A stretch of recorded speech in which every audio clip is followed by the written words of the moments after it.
All right, our Well, top story I tonight like- has not kicked in for I Stephanie. thought I liked the. I thought I could bait Lily onto the show with the revenue management lead story, but apparently Yeah. not. That wasn't good enough. But yeah, I thought the article by Bill Carroll, which was a free Focusrite article, which is Yep. not always the case. I think Bill did a very nice job on laying out the opportunities for really for revenue management. Kind of, here's the situation.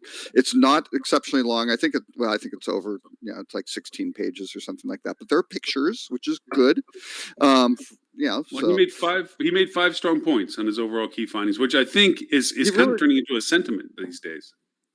Yeah, and he basically said, the 5 findings, and it was sponsored by Expedia. So I think one of the dimensions is, well, that's interesting. Why is Expedia really wanting to look at revenue management? Well, they're trying to figure out, how to help hoteliers and, the things that are important, right? So that makes sense. Maybe the hotel industry would want to do it internally for itself. Wait. Hold on. Expedia wants to help Expedia. Now, absolutely. No. Oh, yeah.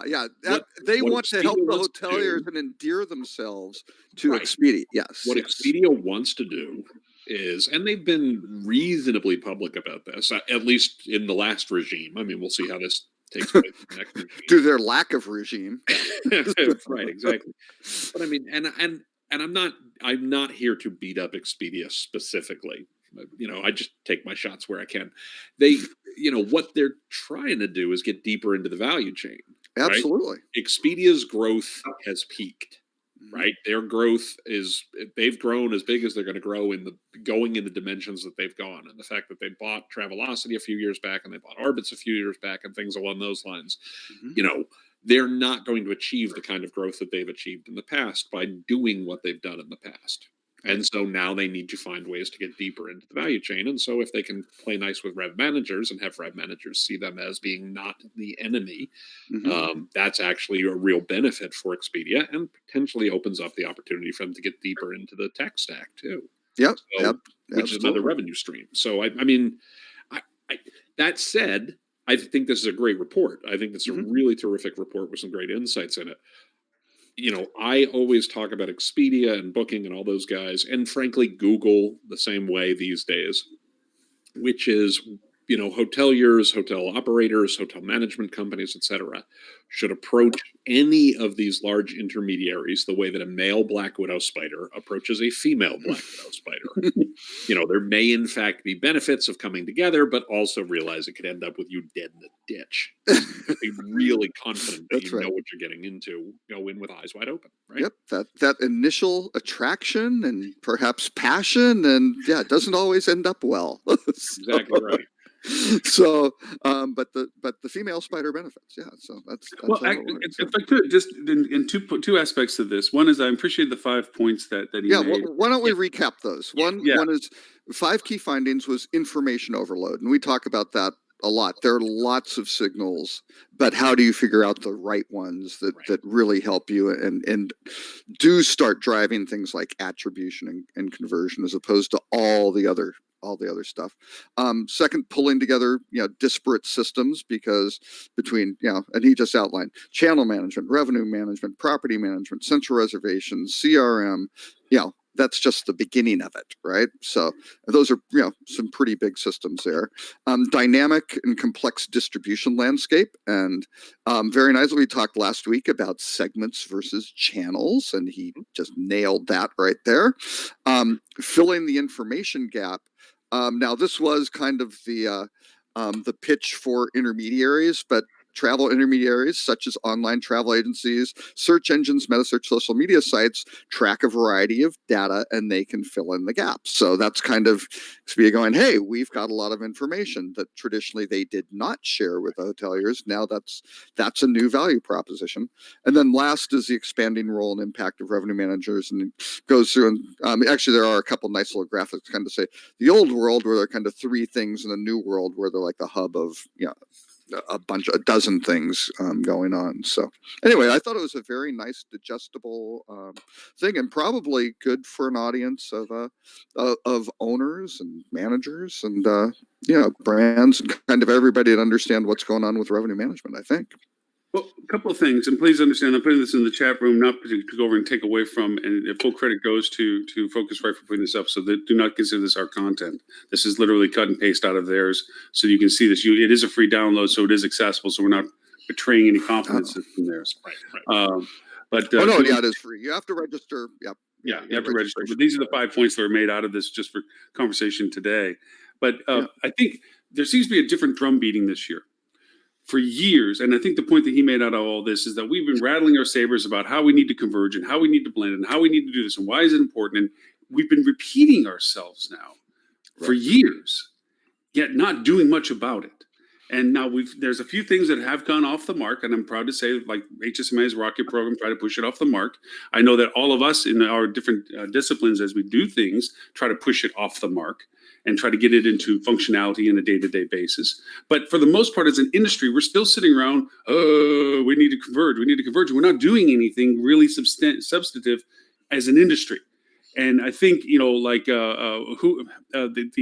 HSMA Rock in London, they're trying to push it off the mark on their topic is literally about the crisis of conversation of talking about it rather than actually doing it.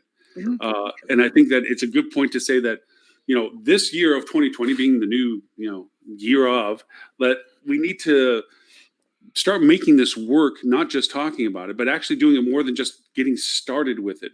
There's still a lot of 101 programs out there, and we should be at 303 level now, or 404 level, There's one big question, though. The one big question, though, is who pays for it. And that's between the fragmentation of the hotel industry, that's what creates and when you say who pays for it, Robert, just as a point of clarification, in terms of the companies, brands, owners, asset managers, right? Yep. Yeah. Intermediaries, tech Yep. provider, SaaS based tech providers. Intermediaries, where do you get this stuff? I have to say, I'll disagree on one part of it. The SaaS providers, I think, are pushing technology and data to us, but they can't affect its usabilities as much. They can pitch it all they want to, but at the end of the day, somebody internally has to decide that this is the 5 points that you just pointed out. There's a lot of data that's just not being understood to be used. There's lots of great platforms that are showing us what we should understand, but they're not giving it in a way or we're not using it in a way that is to our prime benefit. So the people that are actually paying for it right now is lost revenue for not doing it. So if they're already paying for this, the idea of it is, do they want to pay the expense of making the revenue? But it's not on a budget that somebody has to approve where somebody writes a check. And all of us, and that's why OTAs, I've maintained since the beginning, hoteliers love OTAs. Yeah. The business model's fantastic. You only pay for delivered business. That's right. There's a lazy model. Yeah. But wait. Hold on. They shouldn't be a lazy model, though. Oh, absolutely. It shouldn't be. No, you're right. Right. They should be a model of, you should use OTAs to reach customers, reach guests you can't reach. You should use OTAs to, expand your reach into new markets. You should use OTAs to fill business in periods where demand is so soft that the cost of you acquiring that business direct isn't worthwhile. Like, there's a lot of great reasons to use OTAs, but use them intelligently, right? Mm-hmm. To me, you said something a moment ago, Lauren, that I think is really insightful about the data element. I think one of the reasons we keep having this discussion as opposed to action, and I'm going to blame marketers a little bit, but I'm a marketer, right? I am a marketer by trade and training and life. I'm going to blame marketing a little bit, and I'm going to blame ownership a little bit. In that we've underinvested in analytics and we've underinvested in understanding the analytics. Mm-hmm. The rev management teams are able to say, look, we opened up this channel. It drove a lot of business. We were able to pay the note this month. So we really should keep doing that. Lather, rinse, repeat, right? Yeah. And obviously the marketing teams for years have been less able to codify the hard dollar benefits of all of the different things that they do. There's a story I like to tell a lot when I sell. I will admit this is part of my sales pitch when I talk to marketing teams. Is, we've all seen this scenario of,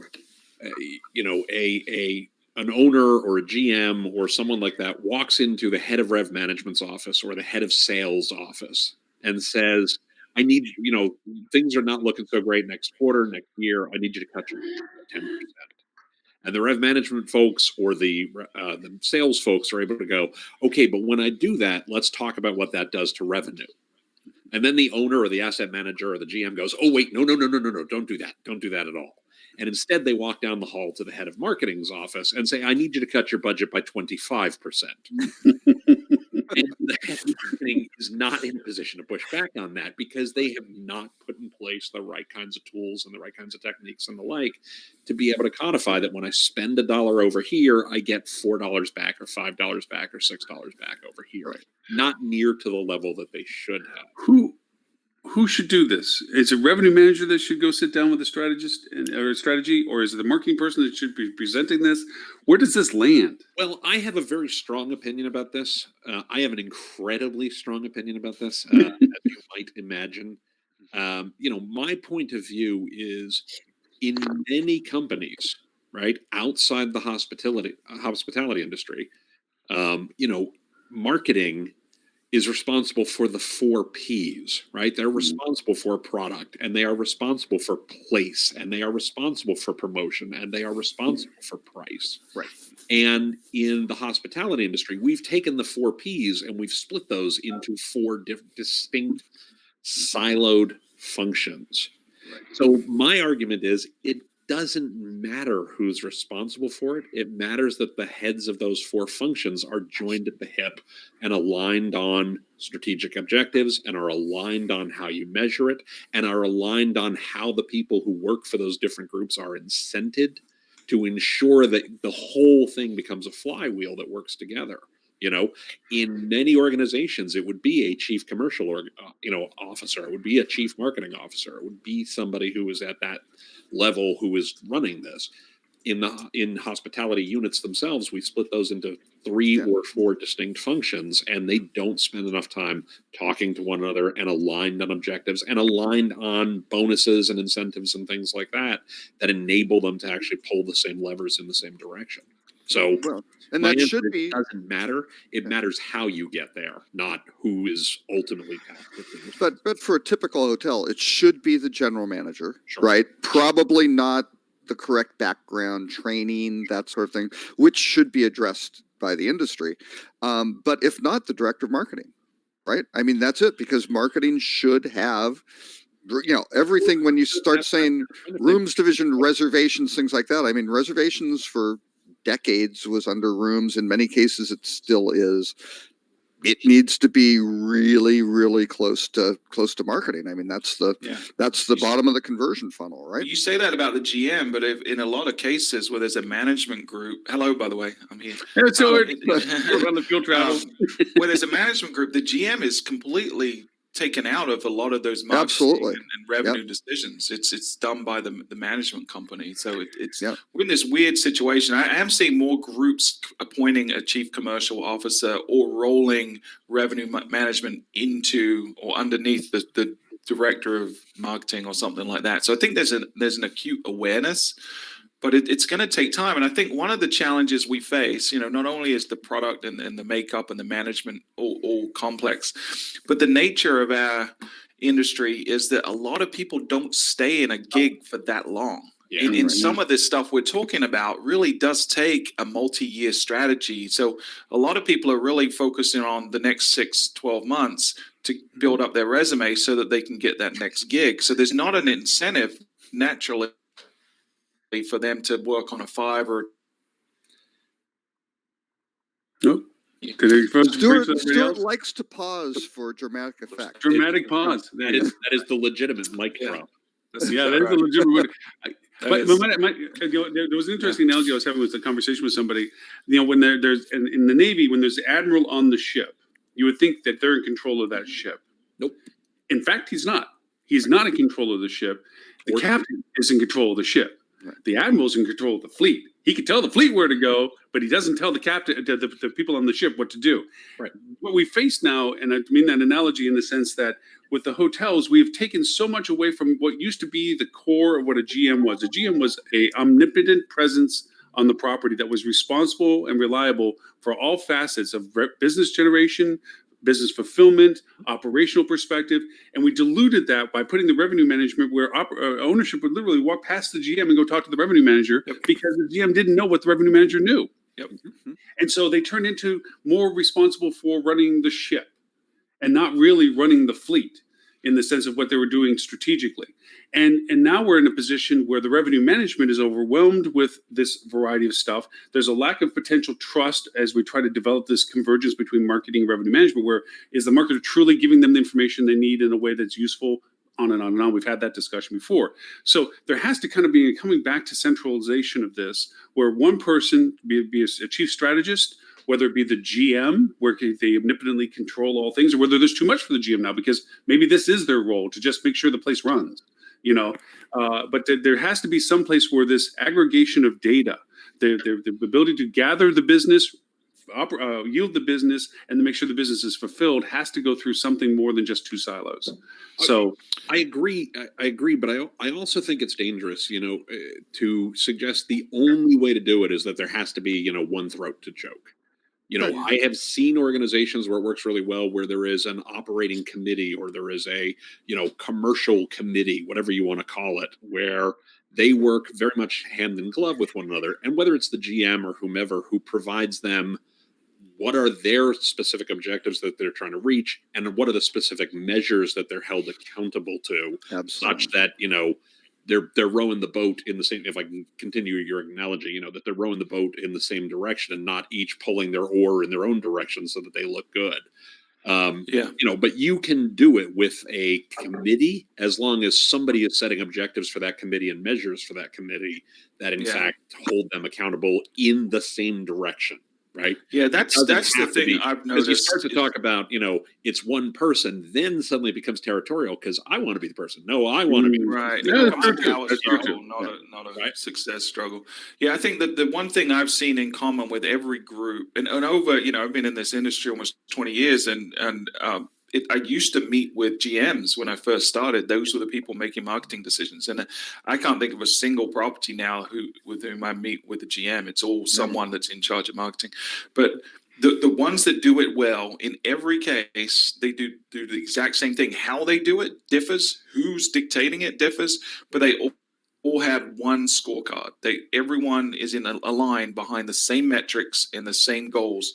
And if you have that North Star that's guiding everyone, then whatever decision you make, it's always leading you back towards that North Star that everyone has agreed on. And then they communicate it constantly and really effectively across multiple channels. If you do that, if you have a single scorecard and you communicate that to the team and get everyone to buy into it, it makes everything else a whole lot easier because there's no guesswork. There's no going off in different directions. Everyone knows what their role is in the grander scheme of things. Well, and because they all...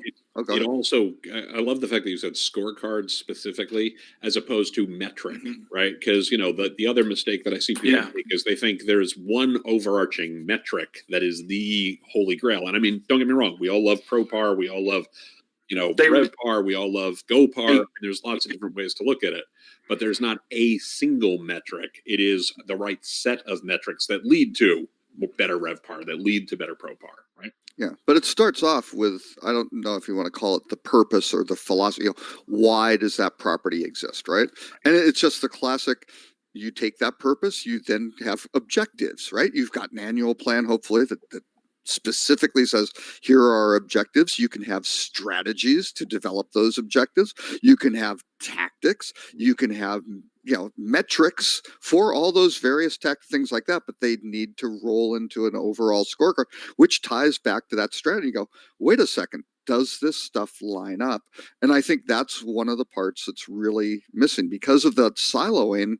You wind up with these conflicting objectives. The revenue management people don't like talking to the marketing people because the marketing people are going, I don't want to talk to them. They want to keep increasing the prices, or sales, I guess would be a good example. We don't want the prices going up because I'm measured on room night production and I can achieve that goal much easier with a low price sort of thing. And you got something as basic as that, where all of a sudden, how would you expect something like that to succeed? Which, by the way, you've got two pillars battling each other. Which, by the way, that's a perfect. If I can tie what you just said to something very specific, most of the groups that I work with, a stated objective is we don't compete on price. Right. Period. Absolutely. Right. We might do value adds. We might do other things. Create value for the guests, that sort of thing. Yeah. But the price is kind of an outcome. Well, this needs to be the price to make this stuff happen. Exactly. This is the right price. But the nice thing about it is when you start with an objective like that, it doesn't, marketing then doesn't have the lever to say, well, let's just do a sale. Yeah. Right. And again, I love marketing. I am a marketer. If your go-to response as a marketer every time business is soft is let's drop prices by 10%, you're a terrible marketer. You're bad at it. Seriously. Because any idiot can lower price. That's right. But that's why Lauren does 12%. That makes him a genius. No, I want to be really clear about this because I'm sure somebody out there right now is stewing, right? But the reality is, it's not that you should never lower prices. It's not that you shouldn't have different prices at different times of year. It's that if your go-to is drop price, you're not thinking about it hard enough, right? Right. Yep. We don't charge. Well, I would argue that a lot of revenue managers I work with on the other side are like, oh, we have a hole. Let's throw out a discount on Expedia. Or let's throw, like for sure. Absolutely. That other mentality that is a hard thing to battle against. By the way, Stephanie, I completely agree. I'm going to beat up the marketers because they spend most of my time talking to them. By all means, you are more than free to beat up the rev managers who do the same thing. I know. Julie needs to be here to stand up for herself because we've talked about the convergence model a lot. And again, I feel like it's a little bit of circle talking in terms of like, okay, we need to have convergence. What are we going to do about it? So. Right. Yeah, but and again, there are a variety of I sometimes there's an underlying theme if people do read all the articles, which I assume they cannot possibly do that and would not do that if they could. There are interesting there's an interesting thread between them because you wind up with some situations here where you go, okay, well, so what are the objectives of the hotel groups and what should they be doing? And one of the articles was, where was it? The changes experts think hoteliers should make in 2020, right? Which came from Hotel News Now. But you start looking at these things and it's, it really winds up being, really focused on how do you cut costs and how do you do. There's no discussion really of convergence or anything like that in these things at all. Yeah, they're like, oh well, it's post RevPAR growth and things like that, and here we're going to go wind up looking at various thresholds or sales efforts should be more proactive than reactive. Really? Are we moving on to that article? Because I have one last thing about the Bill Carroll report. And go ahead. An overarching thing on the no problem on the Hotel News Now thing. So this is a really silly little point, but I thought the Bill Carroll report was terrific. And by the way, we should give credit where due. It's Bill and it is, I got to scroll up and find the right name. Give credit to both. And Kathy. Oh, Kathy. Walsh. So to both Bill and Kathy, well done. However, they do one thing in there that made my skin crawl immediately. It's really, really, really tiny, which is that they introduced a new TLA or 3-letter acronym where they referred to channel management systems as CMSs.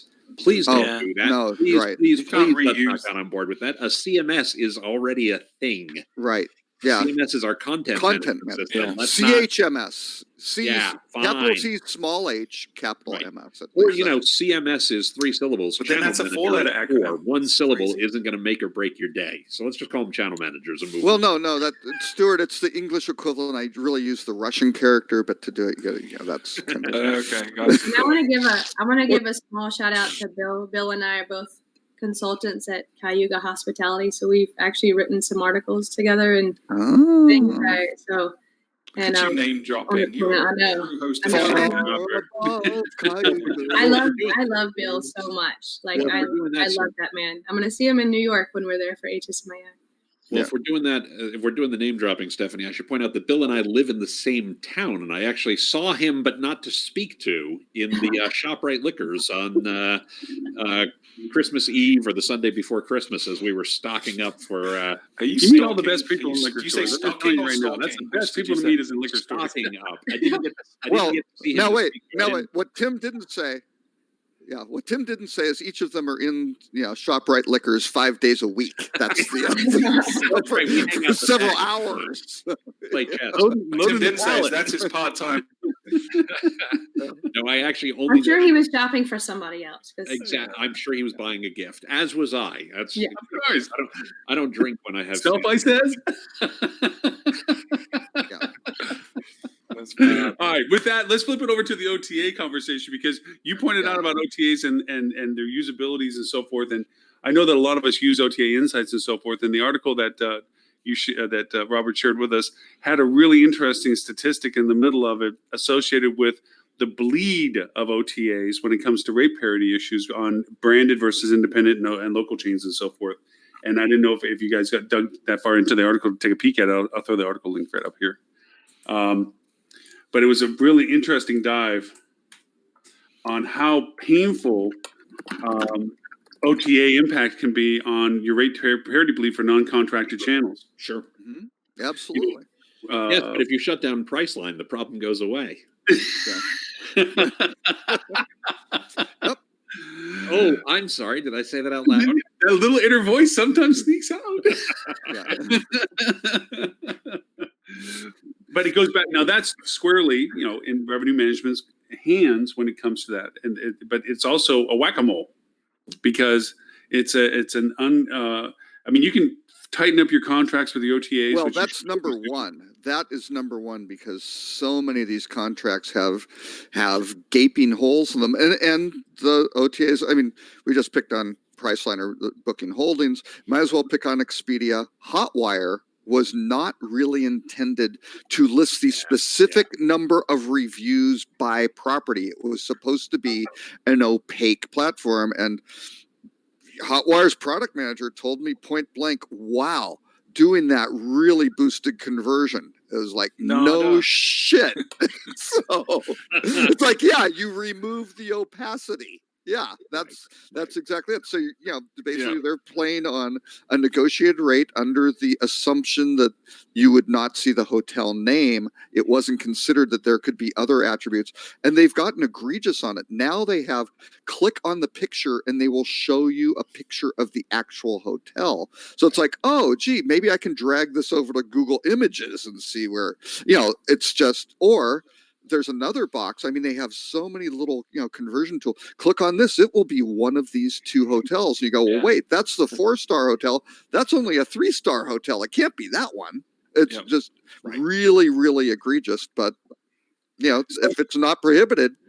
Yeah, they shouldn't be doing it. I don't know. I was booking a Priceline or looking for I was looking for a hotel in Charleston earlier last year for an anniversary getaway with the wife, and I always shop around. I usually try to book direct, and fortunately these guys were smart because I found a lower rate on Priceline, called the GM directly, and they honored the same rate. But it was literally on Priceline. It was saying it's one of these 3 properties. It's in this location, which 2 of them weren't, and underneath it said, and people that booked this deal recently got this that's particular the other. property. That's another one. So it's like, well, you're basically telling me exactly what I'm going to book. So, so I called them and said, "Hey, this is stupid. Can I get that rate?" And they said, "Sure." And it was great.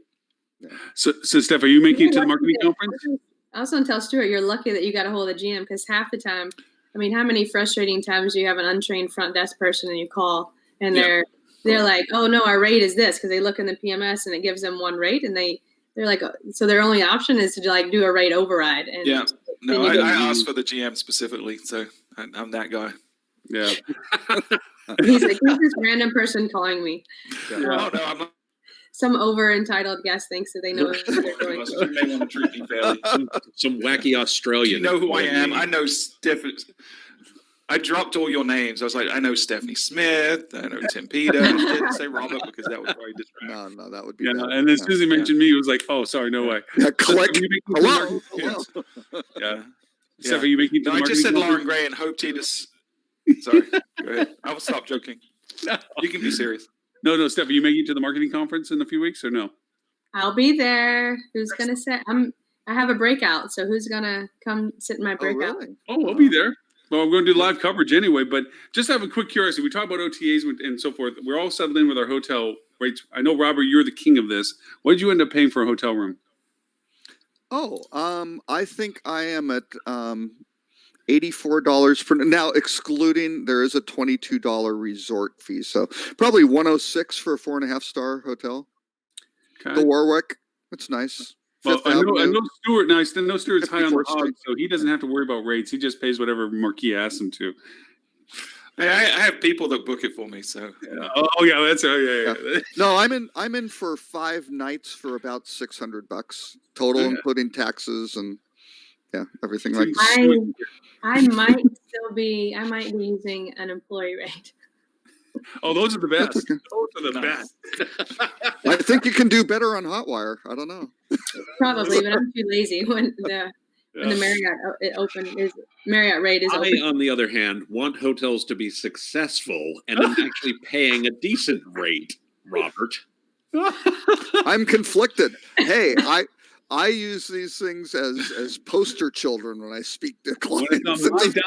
Look at this. I'm spending a nickel. No, literally, it's a game now, right? It's me versus the stupidest revenue manager in the city, and there always somebody steps up. I mean, it's without fail. It's just really, and it's really crazy. Who's doing everything right and doing all the things we talk about all the time, lost out on a room night's revenue because you went to the lowest 5 nights denominator. 5 nights. Worse, 5 nights. Yeah, absolutely. Right. And I gave them ample, and let me tell you, all the hotel groups for booking direct, getting those deals. Why pay a 20%, a 40% premium, right? So how long did it take you? How long did you spend searching for those? Find that rate? 30 minutes max. Oh, that's still a long time. I thought you were going to say longer though. Well, but it's a game. 30 minutes would more than pay for the hotel room. That's true. That's true, but it's a game. It's like, why do people gamble? Why do people go to Las Vegas? I've never understood this as long as you talk to Steve Wynn. He has not met a single person in his history in Las Vegas who came out ahead, right? Ever. Why would people go there? It's entertainment, right? You came out ahead? No. I don't gamble. Well, by definition, you came out even. Yeah, you came out even. Exactly. Yeah, but again, it's that sort of thing. Now it's just a challenge, and so I have a little game I have a little process. It doesn't take very long. This one did because it was 5 nights and it was New York, and it was more intriguing to me to really dig into like what was going on. Because again, I documented a bunch of this. I've got these little spreadsheets. I'm like, here's a conversion rate. I've done the same thing with, for clients with resort fees to break out and go in, look at this. You can't tell which one is higher or lower. So movie Swordfish with John Travolta, where the guy who saw this challenge to break a code, Oh yeah. He sits in his room with 15 monitors and just break. Anyways, I do want to make sure. Anybody else going to the conference? I think January 8th, right? Robert, you said that the tickets go on. On the 21st, the Stephen Colbert tickets. Oh, well, yeah, but I think on January 8th, they have a sale for Broadway tickets during. Oh, yeah. Oh, yes. Broadway week while we're there, it's Broadway week, so half price. Actually, I already got my tickets for Thursday and Friday night seeing the Harry Potter show too, which tickets were available. They had a special, I think it was Black Friday or something, for $50 a seat, which is substantially lower. Front row balcony, great seats. Even though Kat's not here, we do want to make sure everyone reminds themselves that this is Human Trafficking Month, not in the positive sense or in the negative sense, that this is the month that we have to be mindful that.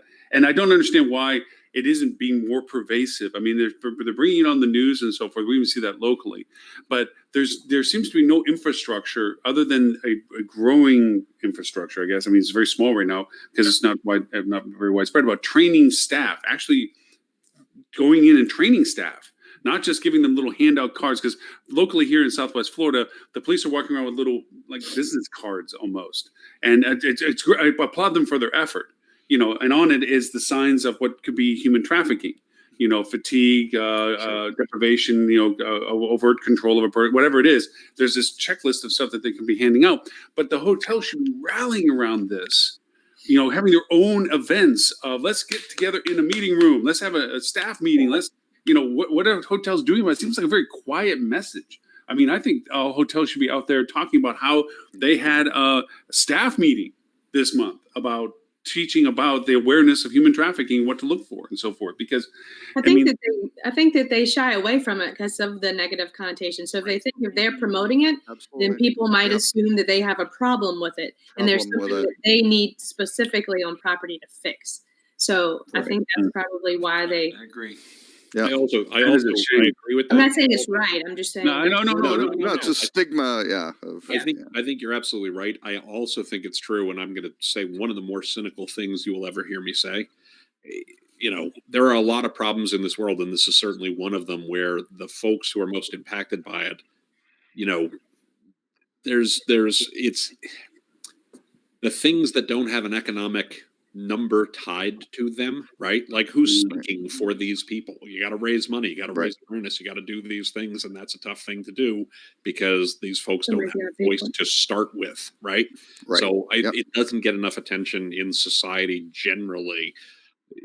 I agree with you. The hospitality industry should do more about it. It's tough to get on people's radar because it's a tough topic to talk about because of everything that Stephanie just said, and also because of the fact that hey, look over here. We'd rather ignore the problem. Yeah. And one group who's doing a great job is AHOA. And I'm going to say, normally I pick on people who aren't on the show. Like, Ed's still obviously hungover from New Year's Eve, I'm sure, but that would be obvious.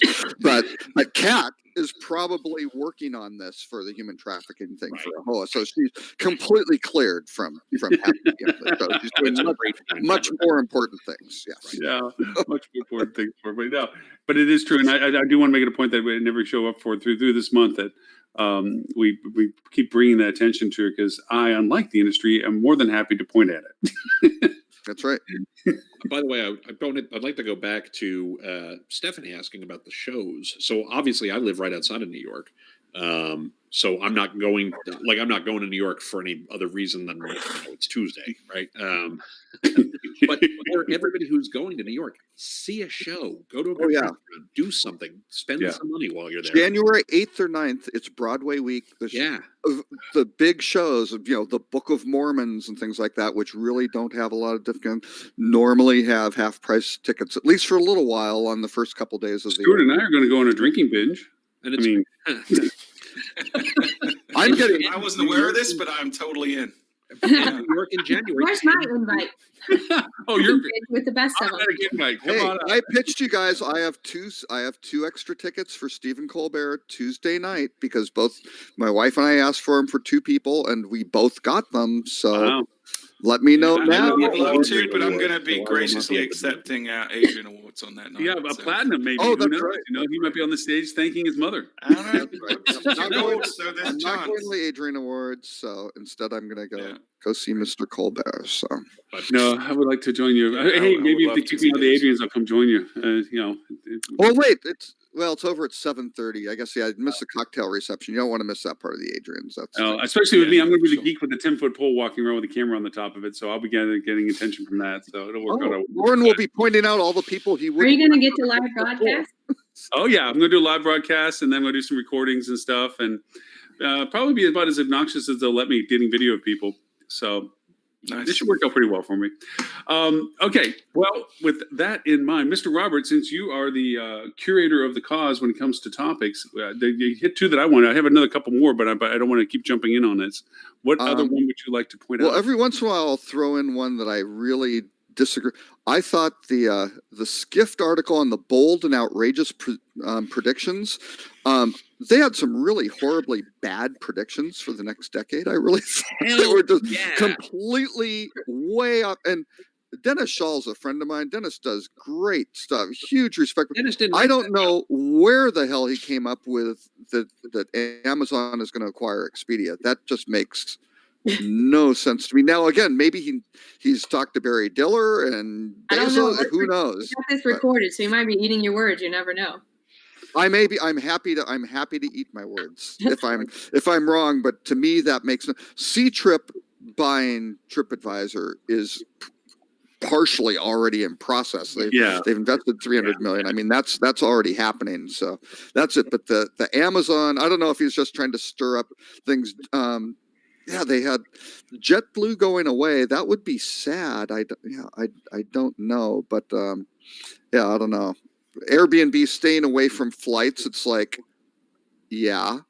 okay, but again, I think they will wind up having some sort of functionality for it because they want that leading indicator of how do you get, these people are traveling lists. So how can you start teeing things up? And why not do that internally? I think they can do it fairly inexpensively. So. I do see one thing where you talk about Salesforce will enter travel. I don't see it as entering travel as in being yet another provider. I see it entering into the way of being a service provider. Yeah.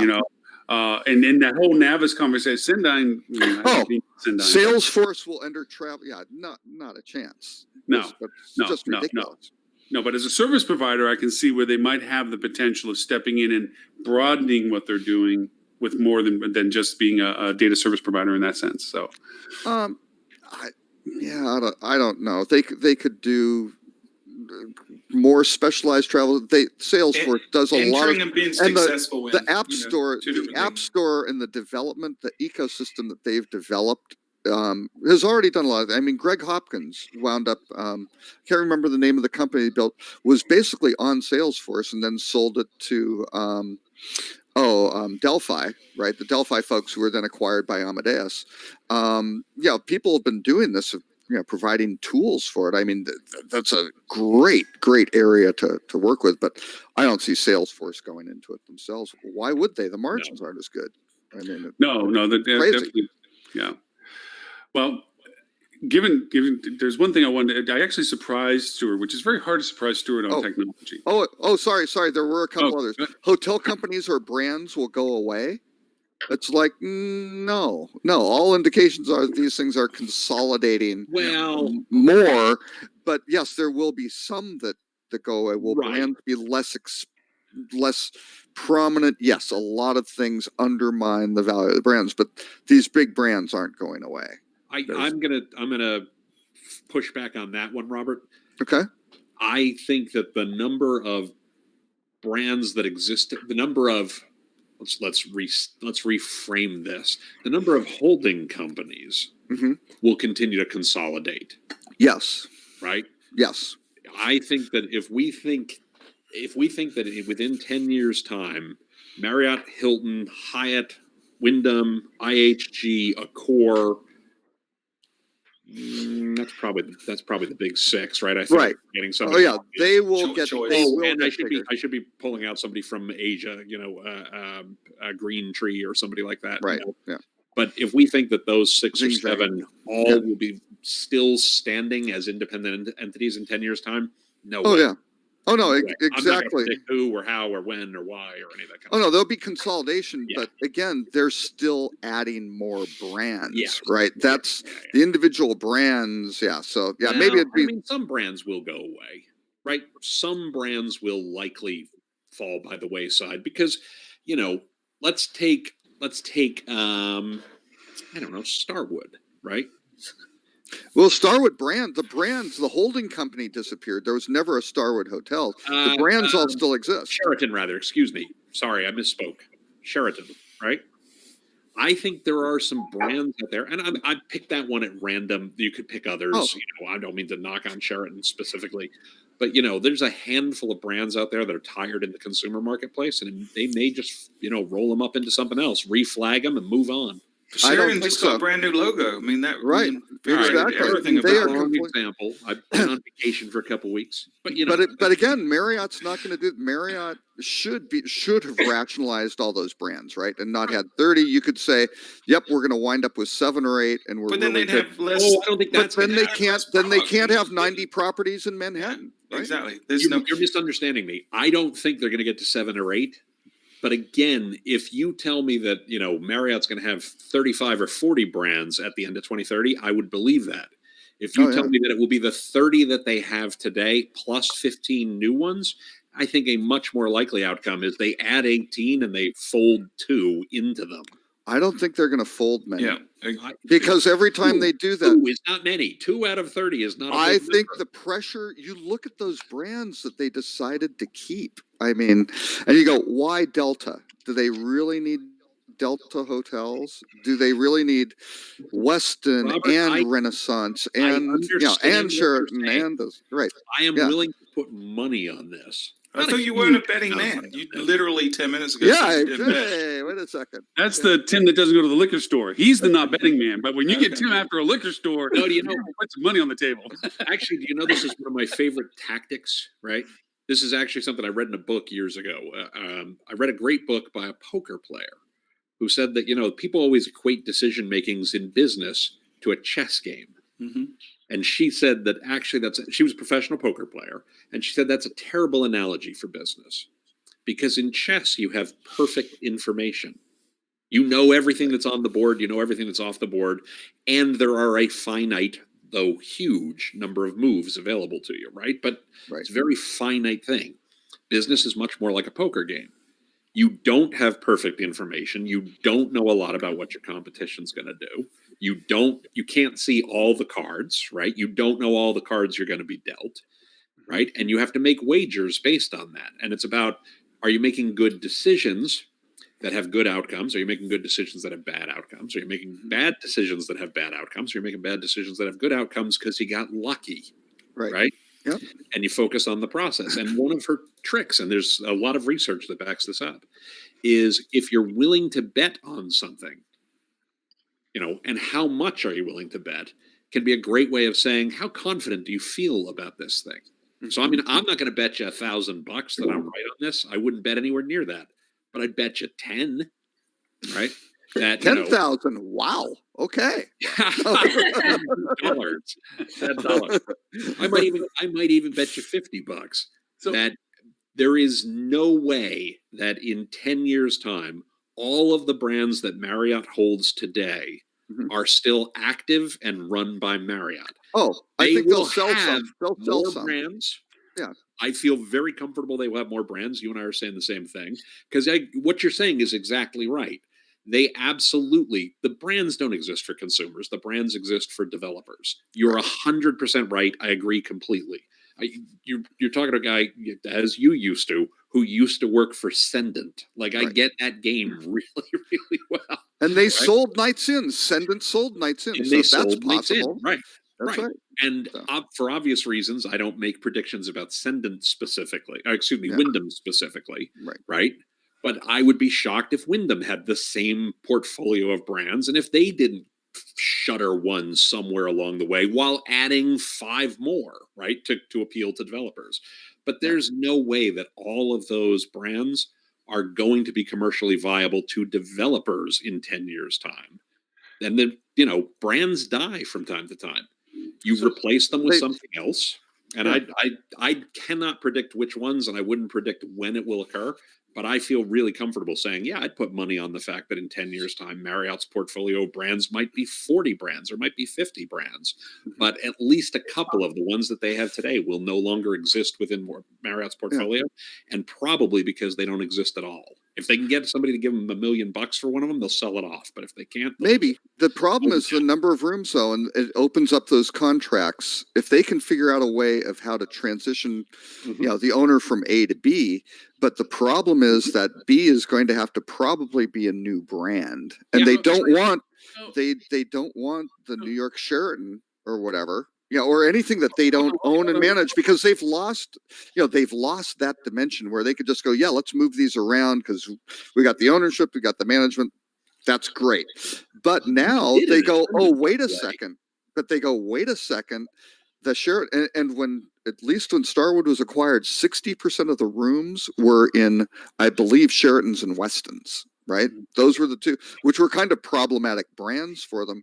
And they're still out there. There are hundreds of properties, and they won't, Wall Street won't permit them to take that kind of risk. Flat out. I absolutely, you and I are saying something that is so close to the same thing. It's not even. Oh, yeah. I just don't know which ones go away. Right. That's the weird thing, because they keep adding deltas. Yeah. Hilton has a new brand coming out again. They're adding JW Marriott's. Yeah, they keep adding to kind of the smaller brands. Renaissance is actually doing pretty well, I think. They've done a pretty good job repositioning it. But by the way, this is doable. We did it at Wyndham. Ramada Limited went away as a brand, right? Yeah, but Ramada didn't. Yeah. No, Ramada didn't, but Ramada Limited did. I think, I could be mistaken, Ramada Plaza went away as a brand.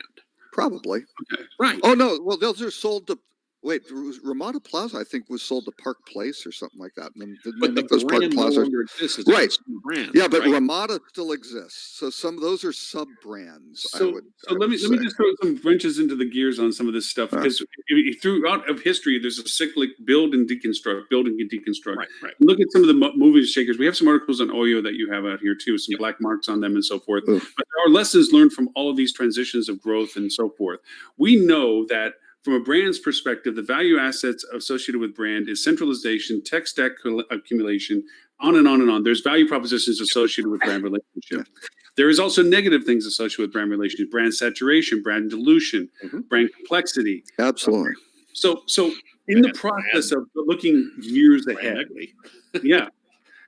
maybe as we evolve through, brands turn less into about centralization and more about individualization with standardization.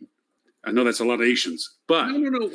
Well, look at the rise of soft brands. Let's be really clear when we're using our terms here. What Robert and I are debating right at the moment is the flag that you hang on the building, as opposed to the holding company that franchises that flag. Right. If you look at the growth of soft brands at the holding companies that franchise those flags, you're absolutely seeing that, and I think that's something we're likely to see a lot more of over the next, Right.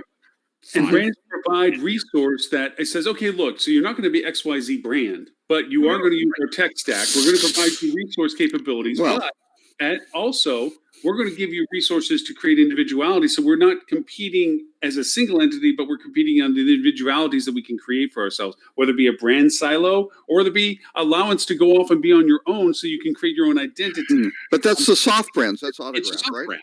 Right. It's a soft brand. And those brands are cool. But if you look at the development pipeline of the three, Hilton, Marriott, IHG, the development pipeline are not the soft brands. Like where their growth is still in their core, limited service and extended stay hotels. So as much as I would like to see more soft brands in terms of differentiation, individuality, that's not where their development pipeline lies. Yeah, but because those are harder to hang on. Too. I mean, you start building a hotel without a 3-year plan. So all of what we're looking at in the build cycle right now, pipeline, is what's anticipated within a 3-year cycle of events to this process. This is not a turn on a dime decision process. This is going to take years of reevaluation where Marriott says, okay, look, we're going to give you your tech stack. We're going to allow you to splinter as to what you are and your identity. And if you look at their internalization of building their own resources to supply, like their e-commerce department and so forth, they might provide value propositions of supporting them to build their own business under the technology umbrella that they might provide. Not Marriott. No, not Marriott, not Hilton. And by the way, those companies exist. They're called Preferred and Leading Hotels of the World. To a degree, but they don't offer all the other positive aspects of tech stack and all the other supplemental purchases and finances. Not necessarily the financing. So. Not necessarily. Well, actually, I take that back. I take that back.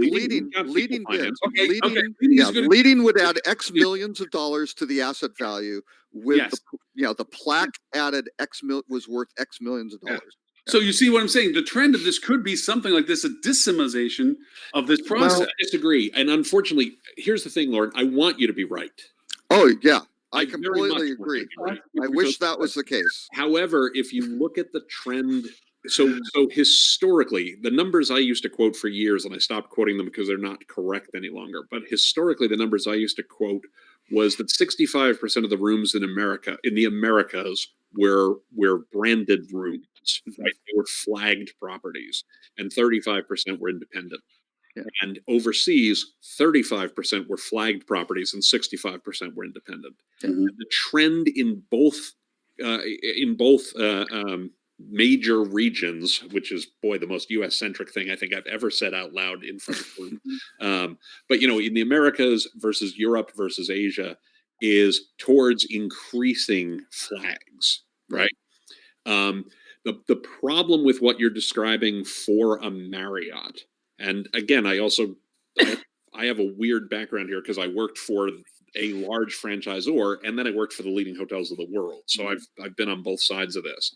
The problem you have with properties that are too independent, and I say this as a guy who worked for leading, is you have to have some thread that ties them together so that you can market them effectively on a regional level, on a national level, on a global level. There has to be some thread that ties them together. If you look at the way Marriott handles its soft brands, they're not that soft. I can't speak for all of the soft brands that are out there, but the hoops that they make you jump through to be a soft brand, you're independent, but not super independent. They put a lot of restrictions on you. And precisely for the reasons that Stephanie said, you can't scale it well, right? For scalability reasons, which is how they make money and how they go to the street every quarter. They need to be able to say, we're at it, how many rooms does Marriott have now? I don't know the number. 1.1 million or something. Yeah, whatever like it is. Right? Around 1 million. Yeah. We'll call it 1 million rooms. For them to go to the street at the end of Q1 and have a material impact on their forward-looking earnings, they can't add 1,000 rooms, right? Yeah. They have to be adding chunks of rooms, right? 100,000 rooms. And you cannot add 100,000 rooms if you say, that's going to be 1,000 100-room independent properties who can do whatever the hell they want. Right. It can be we signed 1,000 courtyards.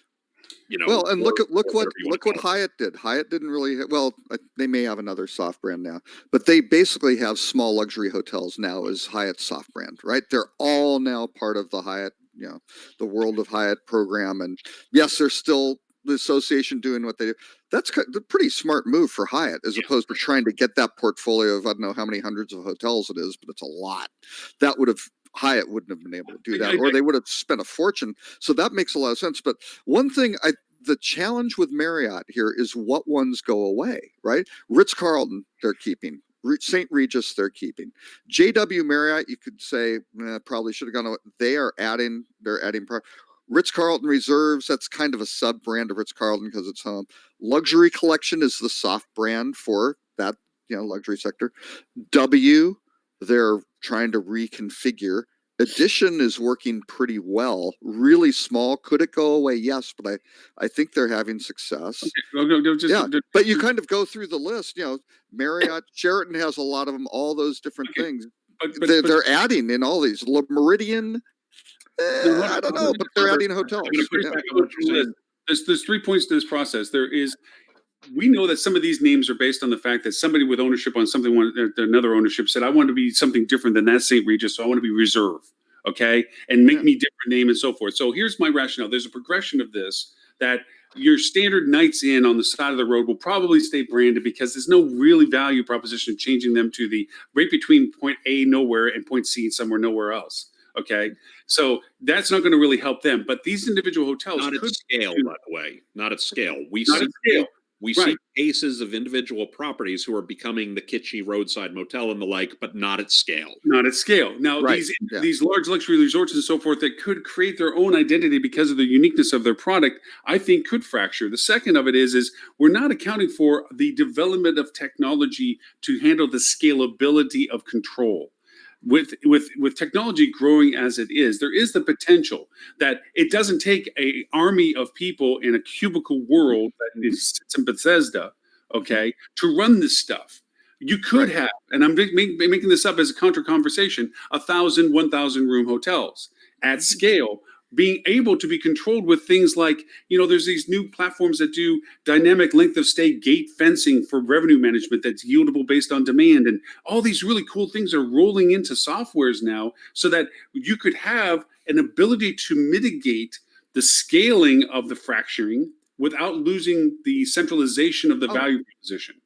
Okay? No, I agree. The tech stack will change because you look at the example of Saunders. You will, within the next decade, there will be distributed hotel brands, right? Where it's these units in these buildings across the city, and it's a Marriott, whatever their new brand is going. That'll be a new Marriott brand, right? It's just gonna be nice upscale apartments or whatever. It's like Airbnb without a building, basically. It's like you're going to have fragmenting. Right. Oh no, that will definitely happen. The problem with Marriott is you aren't going to have whatever 1,000, 100-room, 50-room hotels if you have to load them into Marcia. And that ain't happening.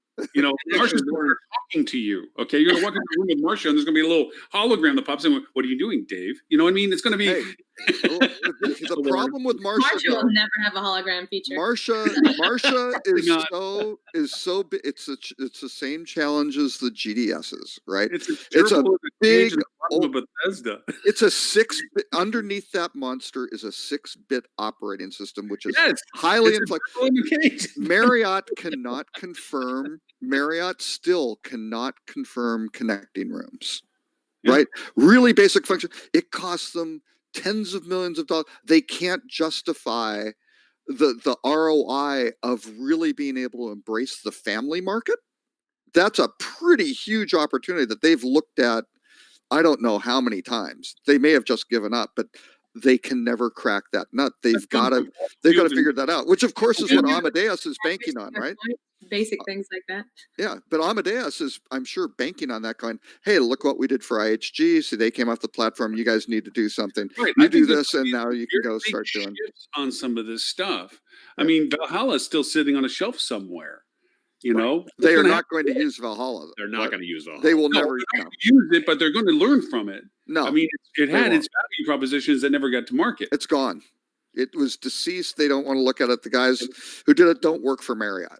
And Lauren, I want to go back to your points about will tech enable this? Sure, I banked literally when I started my consultancy in 2011, right? So almost 9 years ago. I banked on the very fact that there'd be enough independent properties to keep us growing for the next 10 to 15 to 20 years, right? So I actually encourage lots of properties to stay independent. So you can absolutely do it. And it almost worked for Tim, but he only has 40% of his income comes from wholesale liquor now. So that's and unfortunately 0% of the profits.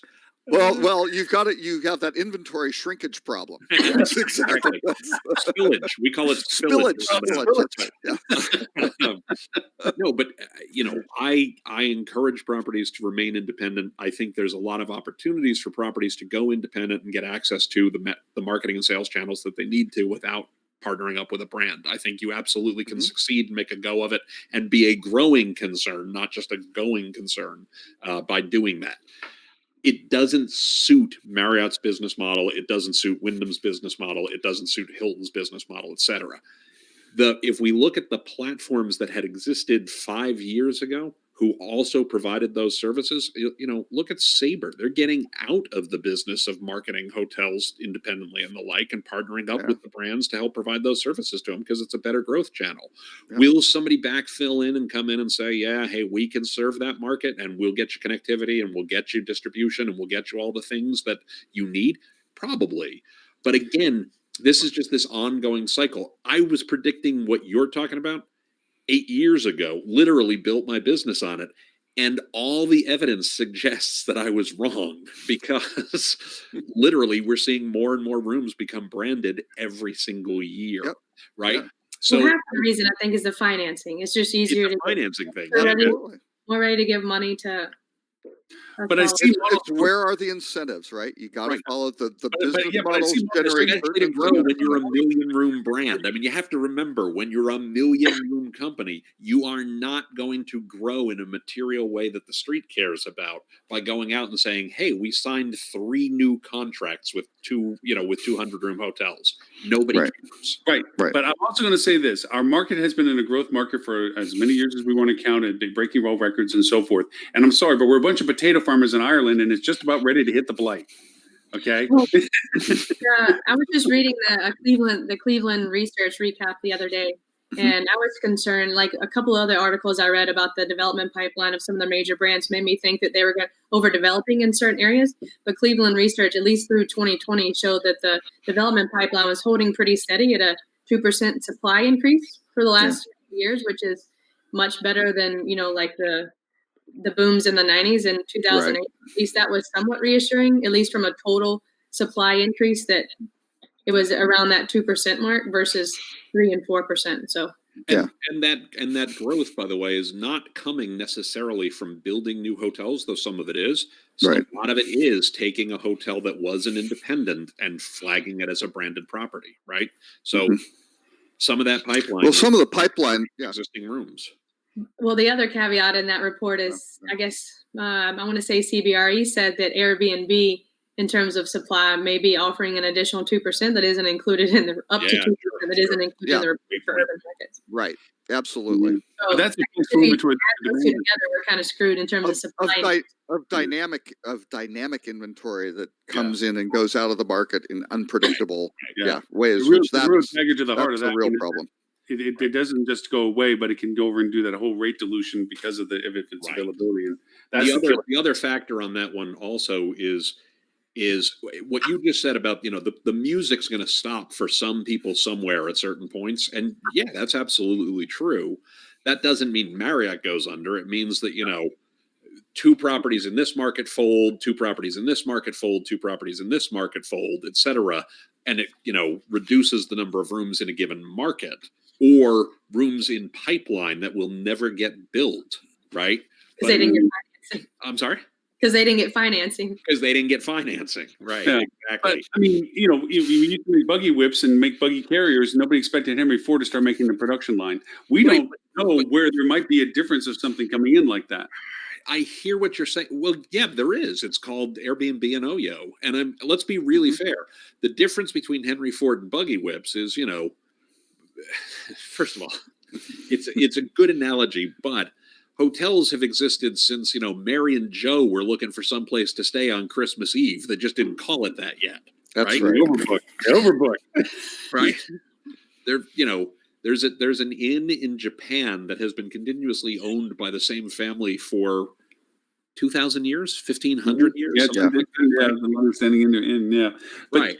Hotels will always exist. Hey, the means by which we bring them to the market, the ways by which consumers choose to book them, that's changed immensely in the 20 plus years I've been in the industry. Sure. Right. But even to your point, but Stephanie pointed out, we might have hotels that don't have buildings. They just might be individual locations in different places. Totally. And the methodology of finding them and booking them is completely on a single interface.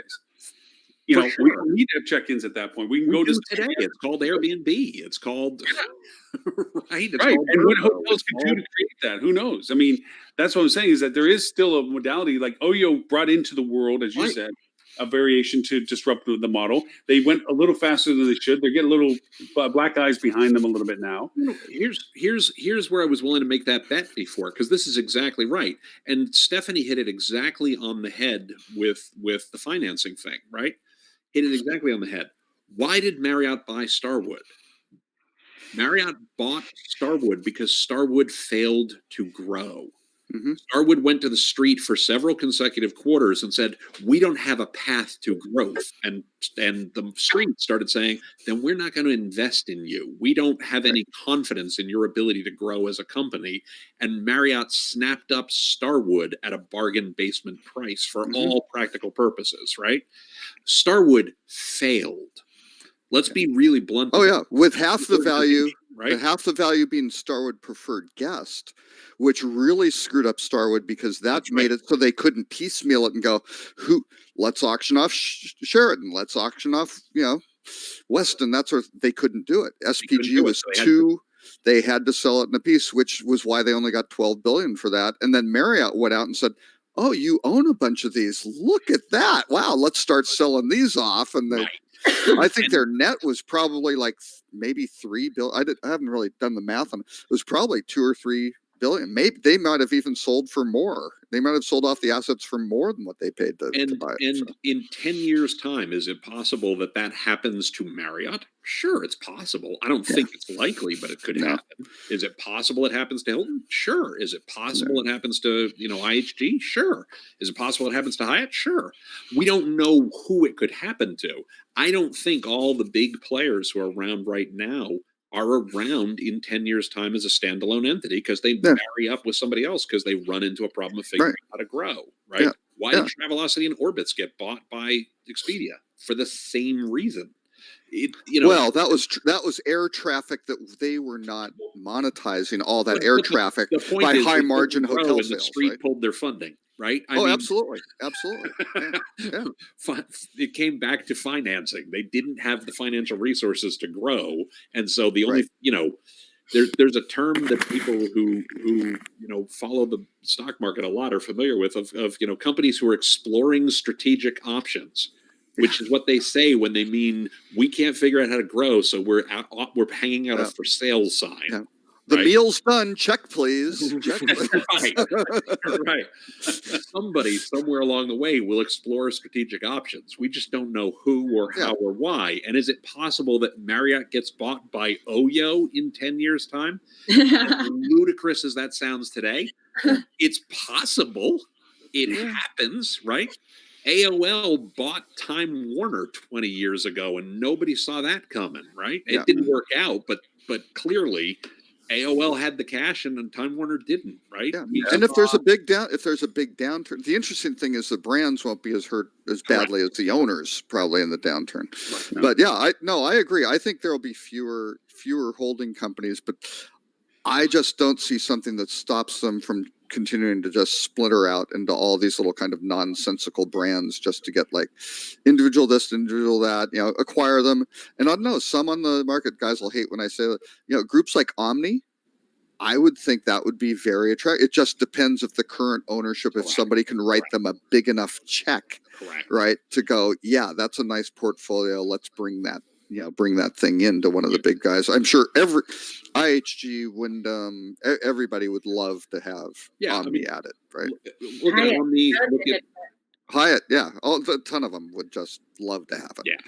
So, but again, they may be looking at going, that's a possibility. Not right now. Let's keep doing what we're doing. That's good, and maybe we'll get a few extra billion a few years from now. And I wouldn't be shocked. And I wouldn't be shocked if in 10 years' time, somewhere in the next 10 years, somebody turns around, one of the brands who went all asset light turns around and decided, nope, we were wrong. Real estate's the way to go. And they buy one of the big ownership groups, or they buy one of the big management companies, or they buy, you know what I mean? Like they get into another layer of the value chain in a different way. Actually, that's a very interesting, and I haven't seen people make that dark. You should write a blog post on that, Tim. I think that, I don't know. Where is growth going to come from? But you start looking at, what do? You've had all this fragmentation of ownership, management, and brand, right? Well, if it cycles back, how do you go? Let's go vertically integrate this thing, and Marriott goes out and goes, well, and I don't know if Marriott can do it. Maybe they start getting into some antitrust issues because once you're, that big, other people goes and buys Cambridge or something like that. That starts getting, a little tricky, and we're going to go grab the Apple reader, or something like that. That starts getting a little dicey. Or Oyo does, right? And I mean, absolutely, So there's a lot of different ways this could shake out. But I wouldn't predict on it. I wouldn't suggest it's going to look like it does today at the end of 10 years. I use this quote all the time about, we always overestimate the change we will see in the next 2 years and underestimate the change we will see in the next 10. Yeah, right? absolutely. But 2022, I think, is going to look more or less like right now. 2030. But the hotel groups who have that full control of management and ownership and brand, they aren't necessarily huge, but you know what? They can do interesting things, right? And they can make things happen and do things with their tech stack, because again, they've got all the incentives to make all of those things work together, get all those silos, eliminated, because they've got control of the whole thing. And Lauren, where I think you're absolutely right is I think it will get increasingly easy for independent hotels to put themselves out in the marketplace and attract guests directly and things along those lines and succeed and grow. I think that's absolutely true, because the tech stacks get increasingly smart, increasingly effective without requiring, scalability in the way that you need today and things like that. I think there's a bright future for true independent hotels. Maybe there's a very real cap that the number we hit is 80% of rooms are flagged and it never goes above that. But 10 years ago, I was incredibly bullish on independents. We're going to have it so easy to stay independent that none of them would flag. And over the last 10 years, the trend has been that hasn't proved true, right? That's why I'm in business today. Yeah, right, exactly. Yeah, the nice thing is there's enough of them out there that we can all eat, right? Yeah. I feel I'm still on the bullish side of things. I think that depending upon the downturns and the absorption of technology and so forth, that I see ownerships looking at deflagging their properties because of a lot of the concerns we've talked about on the show before, being brand saturation and so forth and what have you, percentage contribution based on brand and they already have the hotels running. They don't need the financing anymore. They've run their business as is. They're stopping to chase the carrot of increasing their brand connectivity, and they are realizing that they can run profitably better by not being under the thumb of the brands. By the way, when I worked at Leading, the thing that we did a lot of was we had quite a few groups who were Leading members. And usually we didn't take every hotel in the group, but we took many of the hotels in the group. So Baglioni or Trump or I'm forgetting some obvious ones. We had Mandarin Oriental for a while. Right?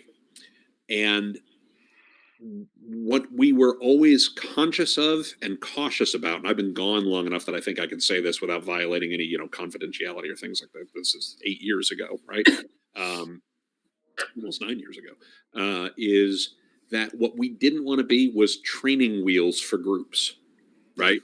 We were an incubator that helped them gain their chops and learn how to grow and things like that, and then dump us at the earliest opportunity. We didn't think it was a good growth path for us to sign up tons of groups. And today, at least last I knew, I haven't looked at Leading's membership lately, but last I knew, they signed very few multi-chain members. It's all true independent. So you're right. There's going to be independents. There are going to be independents who can grow into small chains or even larger chains, the Two Roads of the world or things along those lines, or the Rocco Fortes or the, folks along those lines. So there's absolutely opportunity there. The difference is, again, when we're talking a Marriott, a Hilton, an IHG, a Wyndham, and the like, their growth, Rocco Forte, I don't know how many properties it has, but what is it, 20? It's a huge number, right? Baglioni, I think, is like 10. So those are, multi-$100 million companies. These are not little businesses. Right. Also, if Marriott snapped up Rocco Forte tomorrow, it would not be material to earnings. Yeah, exactly. It's just too small to be in the ocean, right? It's not scalable is the situation we're talking about, right? I'm going to pull the Gandhi on you. No matter how big and imposing it may be at the time, eventually all leaders fall. Sure. Well, and just telling Leading Hotels story, I apologize, but back, I think my first act as a corporate director of marketing planning for Four Seasons was to pull the Four Seasons members out of leading hotels of the world, right? Because it made absolutely no sense for the company to be spending money to go be, have to basically help that brand, develop and, that sort of thing. So Tim, we're close to the top of the hour, and I know that you usually will try to grab some sort of lunch before you have your next call, which we know usually runs around that time. Yeah, and I've got to leave. I've got to leave at the top of the hour because my New Year's resolution is to be more like Tim. So. Wow. Well, that's when are you going to shave your head? That is a terrible resolution. Yeah, that might be the worst one. I'm easing into it. Yeah. Yeah, that's a bad resolution. For starters, you have hair. Yeah. But I mean, there's some other great articles. There's some irritating articles as well. Hotel News Now was a frustrating one, but I always, when I read those ones, I think of Tim, where he's like, look, it's just like a coach of a football team. They can't tell you their game plan on TV. So a lot of the rhetoric on that article, which, by the way, somebody in Hotel News Now has got to realize that their site is unsecure. Please get your SSL updated. Yeah, and it's interesting. They didn't have many postings over the holiday. A lot of vacation. I mean, it's like, hey, you're a news outlet. You got to kind of keep generating stuff. You got to keep rolling with it. But yeah, it'll be interesting to see their new real estate. Who's a Core who bought STR. We'll see if they feel that that's something that they keep going, or they go and sell it off to somebody. Who knows?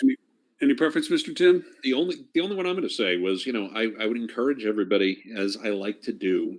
I only skimmed it, but I like Robert's boop that he adds. Oh, I added the boop. Yeah, that was the New Year's thing. So we have the rut row, right? Which was it kind of ended things on kind of a little bit of a downer, right? To scare people. I thought, well, why don't we have something for a boop? So we can, and I had to come up with a name, but I went with the canine, kind of the nose. I loved it. I thought it was great. High five type thing. And it is the best new hotels. CNN listed their picks for the best new hotels people should go and visit in 2020. And here's the thing. Since this is our first show of the new year and things like that, I look at it and I go, I love this industry, man. What makes this industry great is there's a lot of great hotels out there and a lot of great hotel operators doing a lot of cool things to make extraordinary experiences for guests. And what better way to close out our first show of the year, from my perspective, than to tell people, go out and travel and see some cool hotels and go stay new places and see things. And, we will have lots of time during the course of the year to talk about over tourism and talk about, some of the challenges in the industry and climate change and things that we ought to be conscious of. And also, there's a lot of cool stuff. Even if you don't go to some place that's over toured, get in the car and go 20 minutes to some town you've never stayed in and go someplace neat. If you live in the woods, go to the city. If you live in the city, go to the woods. See something new, do something different. Travel is awesome, and it gets you closer to people, and we learn and we grow and we become better as human beings when we interact. The one thing I liked about this one was that none of the places really per se were in high tourist driven areas. Yeah. Right. I like the fact that, when you look at the tragedy that's happening in Venice. I mean, it's a tragedy. That's happening. For sure. Yeah. The tragedy is happening in Australia at this point, even. I mean, I didn't realize the scope until they said, you take the Amazon and every other fire in the world and add them all together, and they're still only half the size of what's happening in Australia right now. Yeah. I mean, that's amazing, the actual what's going on. So thoughts and for everyone that's there. But the nice part, as you said, the amazing part of our industry is that, these places popped up, some of them from tragedy, like the one down in Australia, the cyclone flattened the island and they rebuilt. And so here's a whole new opportunity to come back and see something that wasn't there before. But I do like the fact that it's not pointing, go to the Grand Canyon, go to Venice, go to Rome. As a matter of fact, there was a show that was also live on LinkedIn that was talking about how Naples has turned into a really neat destination. It's affordable. The food's wonderful. Of course, there's history. And there's a lot of people that are disillusioned with Rome, disillusioned with Venice, disillusioned with Florence because of the oversaturation of tourism. And they're finding their way now to places like Naples, close to Vesuvius, close to Pompeii.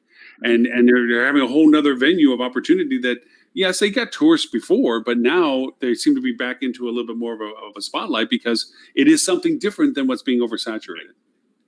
Yeah. There are some amazing places to see. This is definitely that's flat out hotel porn. I mean, these are great hotels, sort of thing. Okay, Mr. Tim, since it is that time for you to go grab some food, if you want to know more about you, what is it you do, and the amazingness that you have as a blog, which is all of the internet combined, where can you find you? All the knowledge of the internet combined. You have all the other stuff. That's called somewhere Google, else. Or I'm sorry. Or my mantra for 2020, duckduckgo.com. But you can find me at timpeter.com. I am at TCPeter on Twitter. Well, with that, I mean, we have more topics, obviously, and we have a little bit more time, obviously. And so I just want to be mindful of the fact that we get you for these rare privileged moments of an hour and a half-ish before you're off flying on your private jet somewhere. That's very kind of you, Lauren. That is very well, also knowing that Tammy's not feeling well, I'm expecting that there's a call in the background of needing to be brought chicken soup very soon. That is likely true, but I always love it when I can make it because I get way more than I give. So I always appreciate the fact that I can join and get. And Tim is not using it. It's a new decade. He's been very eco-sensitive. He is no longer flying. He now travels by throne chair. So it's very nice.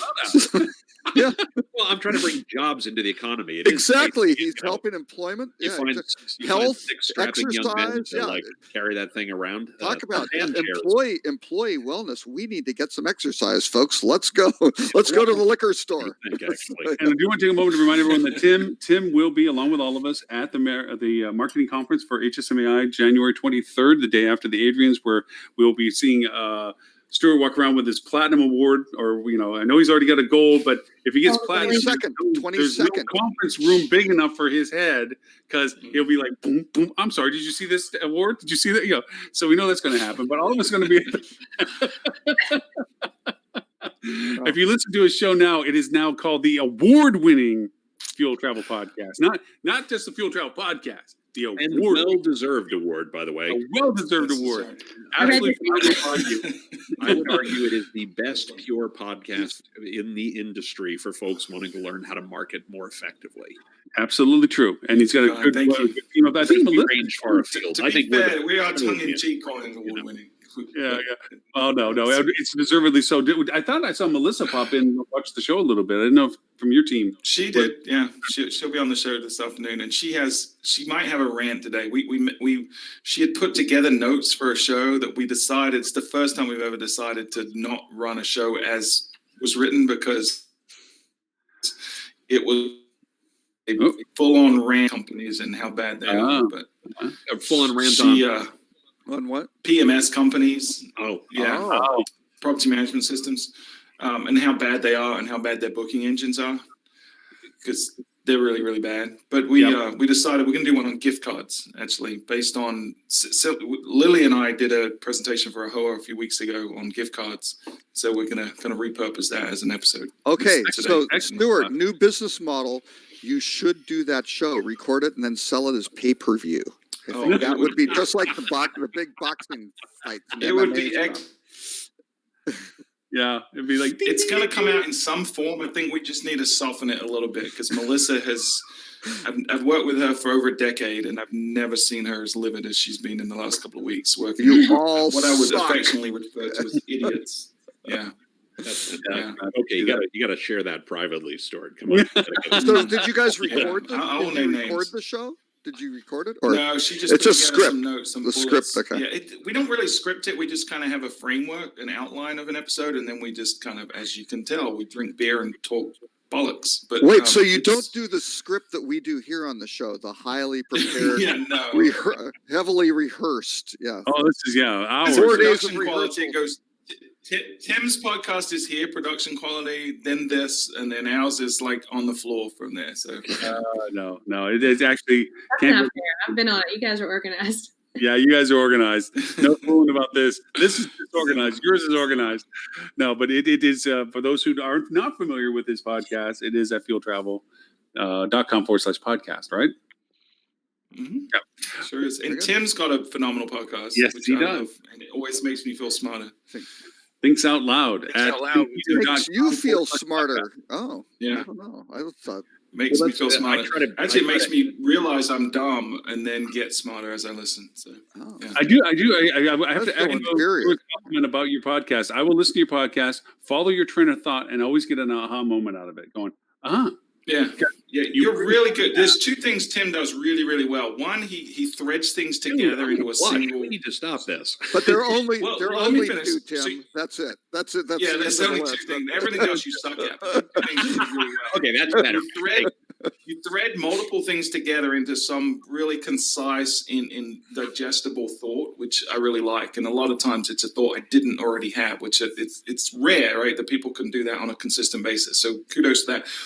The other thing you do is you talk in the most tweetable way. Like you have so many platitudes and sayings that are the most succinct, compact way of articulating an idea. You are the most tweetable human being I've ever met, I think. it's like the Princess Bride movie, Speaking only on tweets. podcasting. Yeah. So I'm going to give And you one of those some- platitudes right now, and people who since we have folks who are hotel marketers listening to this, right? You always want your content to be snackable, shareable, and sharp. See, that Snackable, proves my point. Right there. Another one. but snackable so that people can consume it quickly and easily, right? Shareable, which means two things, by the way. It means that there should be the physical mechanisms by which they should share it, and it should fit in a tweet and things like that. But more importantly, people need to care to share. Like, why would they even bother to share it in the first place? If it doesn't inspire an emotional reaction, nobody's ever going to share it. And sharp means it's got to be to the point. Yeah. Excellent advice. Excellent advice for hotel marketing content. Horrible advice for snack foods, but that's okay. Anyway, the point originally started with all this. All of us will be at the marketing conference, and it's a lead into why the marketing conference is of high value is because it is truly one of the strongest networking conferences you can go to in this industry. I think all of us are in agreement where it's like, if you're going to go to a conference of hospitality related to marketing, digital marketing, or just marketing, revenue management and its integration with marketing, this is that conference that you want to go to, because anybody that's doing anything in this space that wants to be in the front line of this as to what is happening now, that comes to this conference. I mean, it's grown, I wouldn't say exponentially, but it has grown to being now, I think 600 some odd plus people are going to be coming. No. It's still only it can't, because the space they can't go over 350. Right. It's like 300 or 350. I think is the absolute max. They just kick out the bottom 100 and add a smarter 100 every year. So On top of that's what we're doing. It's like out of Cheers, the theory of the herd, the buffalo drinking the beer. That's right. We fill out the slow culling the herd as we go. Yeah, but we will be doing live coverage outside the room again this year. So you'll see our table outside, and we're going to try to pull people off the stage. Robert, you still got that hook and duct tape, right? And we'll pull off the stage to go over and bring them to go over and debrief their presentations as best we can. We'll have some coverage of it. And then we'll get I think the hospital HSMEI is recording some of the sessions this year and might be bringing them back for replay. I'm hoping, fingers crossed, that they're moving forward with that, because that would be a good idea for them. The content is phenomenal this year. Stephanie said, you said you were presenting, or you have a breakout. What is your topic? Yeah. What the brands don't do in the marketing world. Yeah. Oh, well done. But Cogwheel Marketing just coincidentally might do. Huh, Yeah. What a coincidence! Yeah. How So the convenient. first part of the session is an all-day session, and then the That's funny. I know, it's weird how that lined up. But for the record, I submitted 3 topics. They chose it, so I That's funny. can't be at fault. I submitted a topic, but somebody else is doing it. You've been a trooper all day, and very effective use of the mute button. You like that? That was outstanding. It was really well done. All right, folks, I do have to bolt. It is always a pleasure seeing you. Happy New Year! I look forward to seeing you next week On the show. Again, I saw that. Hey Tim, did you see Star Wars yet? I don't remember if we had the conversation. I saw Star Wars. Thumbs up. I gave it a solid, thumbs vaguely up-ish. Oh wow. 7 out of 10. Yeah, that's solid. Solid. Yeah, that's maybe 6-ish of 10 Yeah. or something. Yeah. I think it failed to live up to the hype. I don't know how it was possible that it could live up to the hype, and I think most of the people who disliked it didn't actually watch the movie. They just didn't see the movie they wanted to see. That's exactly right. You're exactly right.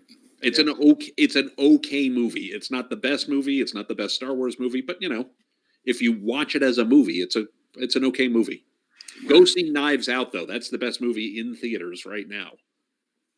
Knives Out is well worth seeing. All right. I will definitely do that. Mr. Tim, our well wishes to the family, health-wise, speedy recovery, all that good stuff. May you all stay healthy. And since we're talking Star Wars, I have to close with a Star Wars quote. Live long and prosper. Really just to annoy Stuart. All right, folks. You guys are awesome. I will see you next week. All right, Tim, thank you so much. Yeah, I've got to head too, guys. So, all right, Stuart. Well, before you run, make sure that we talk about the award-winning podcast yet again. Well, I feel like we already did it. Yeah, but yeah, check us out, fueltravel.com/podcast. That's where it all is. So and just so anybody knows, we're doing a kegger. Was it January 22nd evening or 23rd evening? When are we going out, Stuart? We're just gonna. I don't know, because I've got one night I have the dinner with the advisory board, so I've got to figure out what time that is. The advisory board. They're just a bunch of yahoos who sit around talking about each other. It's not worth it. I'm actually flying to New York. I'll be there on Monday, so I don't know when you guys get there. So could do Monday night. I'm actually going there Monday as well, so we could do. So maybe Monday night. Yeah, we do a hangover Tuesday afternoon or something. Yeah. Actually, I want a couple of meetings on Tuesday, but nothing major. Well, I was about to say for all those. I mean, I know there's a lot of free seminars seminars that don't really get high attendance that are on Tuesday afternoon that are really good. I mean, yes, it's semi quasi product presentation. They're all vendor slots. Yeah. But it does give you a chance to listen to their best pitch. I mean, in all honesty, you go to these websites and everything else like this, you're always going to get this elevator pitch. Here you get a little chance to, at least for them to expand a little bit with some content.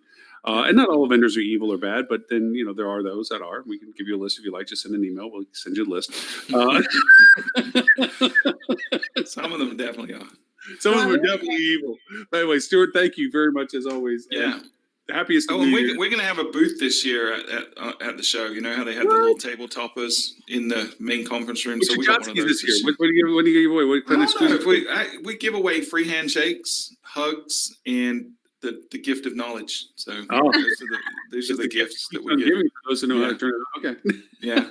We don't believe in that nonsense. I mean, people will come just for the tchotchkes, but we want to have deep, meaningful conversations about how we can help drive revenue for your business. So. Who's coming with you off your team?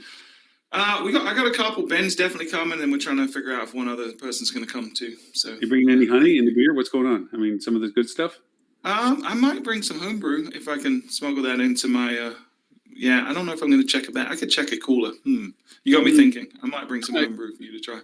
Yeah, Anyways, all right. Yeah. All right, guys. Fueltravel.com. See you guys. Bye, Mr. Stewart. Bye. So we need the rot row is the last one we haven't done yet. Robert, I can't hear you. Nope, can't hear you. Nope, you're on mute. Unmute. All right. There you go. Wow, we got a quiet Robert. Who'd thunk? Yeah, you're on mute. Well, not anymore, but still no audio. So, hey, Steph, let's do the rot row. I know the rot row is about. I don't want to ruin it for you, Robert. Hold on. Characters at Disney World accuse tourists of inappropriate touching. Hold on. Yep. We go back. I gotta go backwards with this because I actually deleted it instead of adding it to it. Now maybe give a chance to Robert to join us on audio, but I'll put it right here. Boom, boom. Okay. So it turns out that not everybody is in the Magic Kingdom frame of mind when they go to the Magic Kingdom. But not to be fair, there's nothing fair about this. Airline people on planes, people at restaurants. This goes back to our human trafficking thing, where there's an acceptability and a non-acceptability of people's conduct. Not that human trafficking is not way worse than what we're talking about right now, but just the fact that people feel what was that on the news recently? There was the news reporter that was covering a marathon of some sort, and on camera, some guy comes by and grabs her. It's like, seriously? I mean, what in any world makes you think that you have the right to touch somebody? Just not to mention you're on camera, so you're screwed at that point. Yeah, it's mind-numbing to think that it's even an acceptable proposition. But here in Disney World, where you're worried, everything's about the magic of the experience, and you debase it by bad behavior. Airlines, people walking up and down the aisles, restaurants, servers running between tables. There is no accident is an accident. If you inadvertently move and hit something, that's an entirely different thing than a willful intent.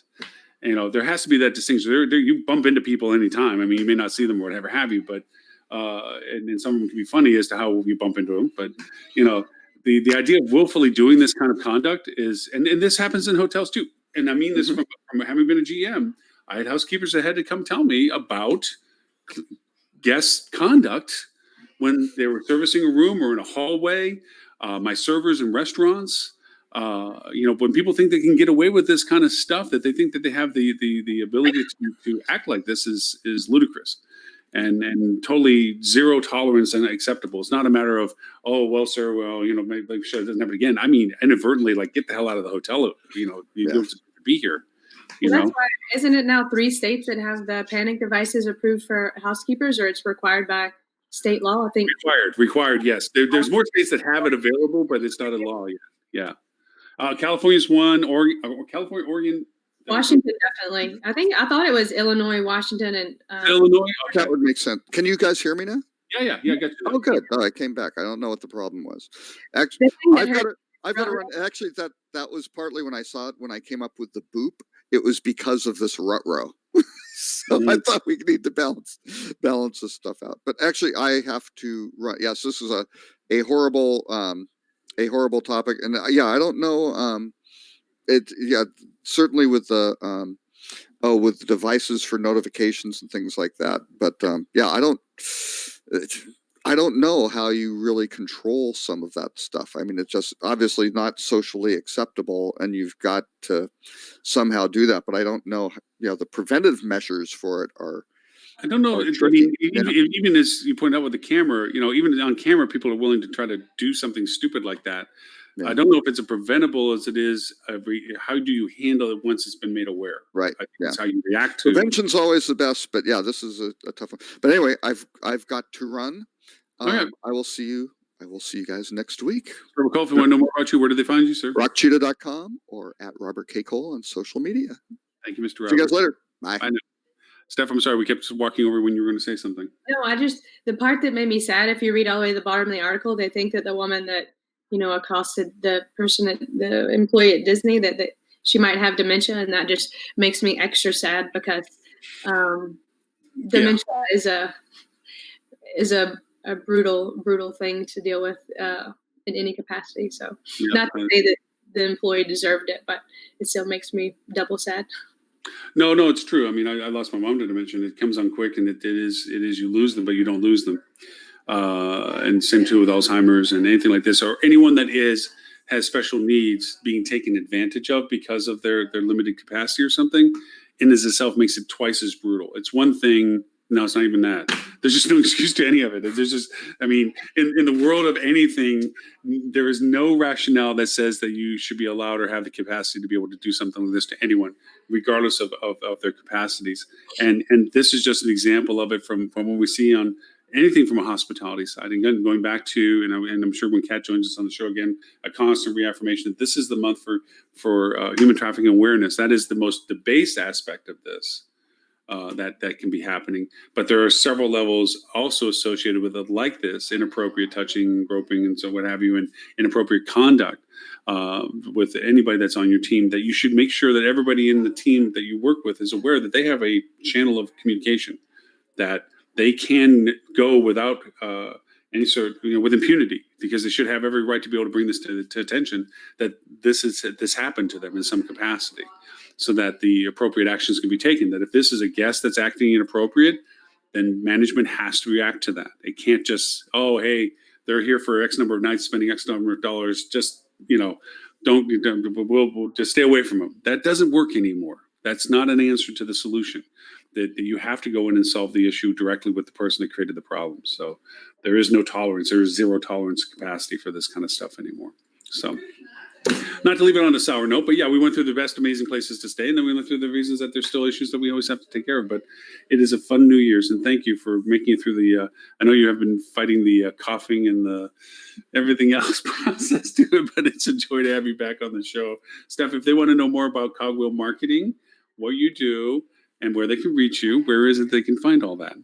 Stephanie Sparks Smith on LinkedIn and cogwheelmarketing.com, and I got called out the other day. I'm also a partner at Cayuga Hospitality Consultant. So if there are any individual consultants out there that want to join with a very passionate group of not only hoteliers, but also anything from, food and beverage consultants, spa consultants, anything that falls within that hospitality realm. We even have legal advisors, all that specialize within that hospitality field. Come check us out.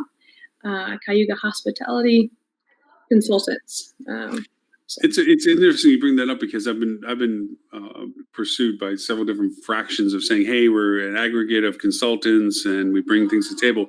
And it is kind of neat, because as much as I'd like to think that I have a unique proposition of, not being an agency, but being a at scale ad hoc service provider, there is a model changing. These agencies that sit around having to feed a lot of cubicles and a lot of office space and a lot of overhead are being challenged by people like your consulting group that are saying, look, you don't have to pay for all that. We can bring in people that know what they're doing whenever you need them to do it, and do what you need done, and then step away, and not have to create that burden of overhead that's persistent in the relationship. And I always say the creation of dependency, where they find the reasons to charge monthly fees for things that aren't monthly done. And so I think there's a new emerging solution process that, as people dust off their new budgets this year, and I'm hoping that they're looking at the evaluative process of their current relationships, because that annual transition inspires that kind of review. Like, okay, so are we getting everything out of our vendor relationships? Are we getting everything out of our service profiles? That you look at the new playing field, and new or newer playing field of services like that say, hey, look, there's a different way of doing the same work, maybe even better, because you're buying the best person to do this rather than the least common cost denominator within an agency to fulfill it.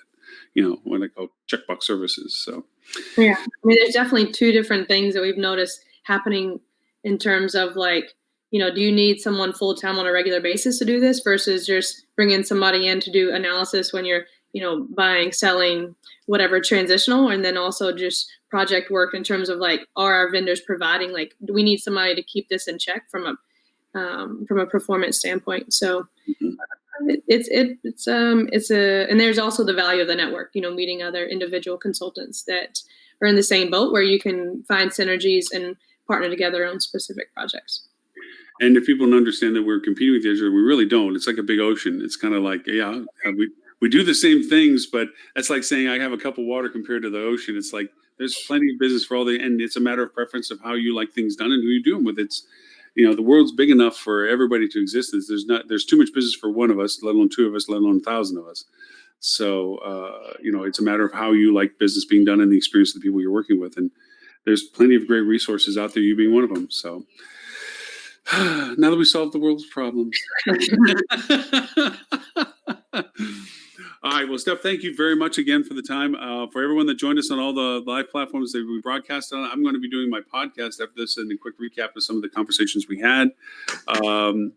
That will go up in about an hour after I get it edited. So you'll see that pop up on 39 different podcast platforms now. I broke the 2,000 mark finally, Steph. I got over 2,000 subscribers in 4 weeks. So things are going on with the distribution of it, I guess. So anyways, for this show and all previous 229 other shows, you can go to currently hospitalitydigitalmarketing.com/live. Look for episode number 230. The link will be having the replay, all the links and the associated content that we referred to today, plus ones we didn't get to. And 231 next week. Oh, we have a guest next week from Condo World. Alex from Condo World is going to be joining us to talk a little bit about from his perspective. They're doing some pretty cool stuff. It's a relationship that Stuart has, and so it should be a fun conversation with that. So I'll be posting that up when we send out the email to, let's say, Tim, who has 688 emails and 689 emails, and you have 2 of them. So,